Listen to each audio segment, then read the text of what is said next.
Okay, Operation Wood Siding. Here is what we're trying to accomplish. We want the siding to die at this corner. And that wall is 9.5 feet tall, about 35 feet long. There's a straight wall on this side, and there's a straight wall on the other side, and then it bends. There is a total of 120 feet from this corner all the way around to that back corner over there. So we've got 9.5 feet. That's a 4x6 window opening, or I think we want to cover up those beams. We just want the windows showing. So these windows up here are smaller in length. They're 4x4s. That's 4x6. So we've got about 35 feet of flat wall on this side. That's 9.5 feet tall. 35 feet of flat wall that's 9.5 feet tall on the other side. We need to frame out all of these windows because obviously you can see we have undulating logs with knots and different things, and it sticks out all over the place. So if putting a 2x4 or 2x6 underneath here gives us a straight edge that can stick out, or we have to run 2x at certain spots to try to get this whole thing flush, and then put shear panel. We have to shear panel the whole thing because we need to shoot our siding into a solid surface.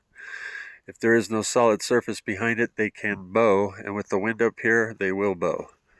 So we need to frame it out, get it flat, and then shear panel it with OSB board to make it nice, firm, and stable. So we need trim for framing it out, framing around the windows, get everything flush, framing around that door, 4x4 window, 4x4 window.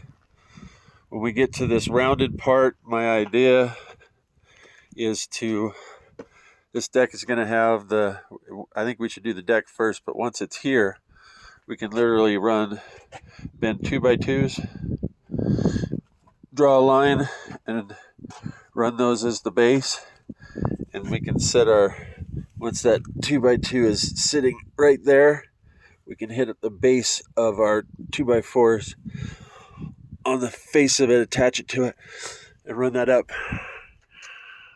And probably need to run bending 2x2s up underneath those beams to try to frame it out so that we have a flat, flush wall from the top down to the base that we can then run 2x2s or 2x4s that we can wrap around and get outside of all of this undulating, uneven wood. Any other ideas would be greatly appreciated. So there is another 4x4 window. So we have 4x6 effect there, 4x4, 4x4, a door, a slider that we'll need to frame out on the sides. We're going to pull that out and put a new one in, so that can be, the finish work can be done after that. We want to cover up those ugly cracked beams,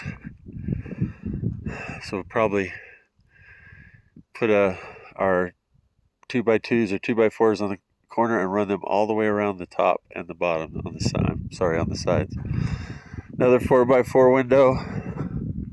Another 4x4 window. A smaller kitchen window that needs to be framed in. Once again, covering up those ugly support beams above the windows. So, and then this area here, Mary wants to put in a fence that comes out here past the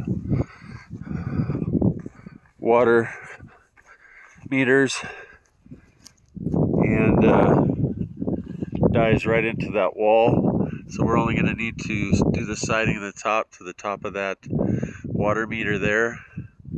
So imagine this whole area is just fenced in over to the other side of that propane tank. What you'd like to do is remove this generator from back here to free up this back wall.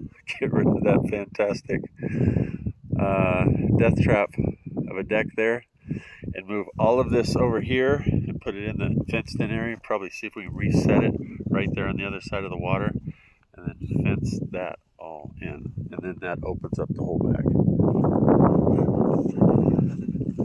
Got another dormer on this side that we'll need to frame out and put the siding on, but that should be a hell of a lot easier than looking at how nice and straight it is. So that should be all the information needed for the wood siding dimensions. So like I said, it's 122 feet. It's about 30 feet up until it starts bending, and then it bends all the way around. So 35 feet on each side of straight wall, and then all of this bending part.